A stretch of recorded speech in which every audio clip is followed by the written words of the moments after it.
پولدارا اعتقاد دارن که ما میخوابیم پولمون کار میکنه. ما کار میکنیم پولمون میخوابه. فامیلی های بعضیا نشان از داراییشونه. مثلا شما تصور کنید تاج، فخرالدین، زعفرانی که اصلا فامیلیش هم گرونه. تا حالا بگو عسکری. خب این معلومه موجودی حسابش هیچ وقت بیشتر از 10 تومن نمیشه.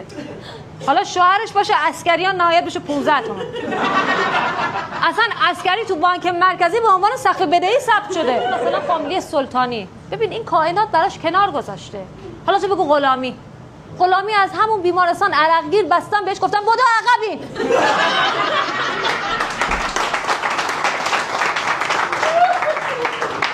ببین خسروی اصلا نیاز نداره که پولدار باشه. تو همین بگی من خسروی هم کافیه. بقیه فکر میکنن تو از نوادگان هخامنشیانی. ببین زاره و زاره‌ای اصلا مشخصه اینا تا ابد هم زحمت بکشن باید منتظر وایسن بارون بباره. یا مثلا خلیلی داری؟ ای وای من.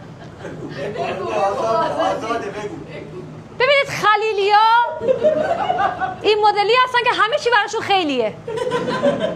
ولی نگاه میکنیم میبینیم همچه خیلی هم نیست.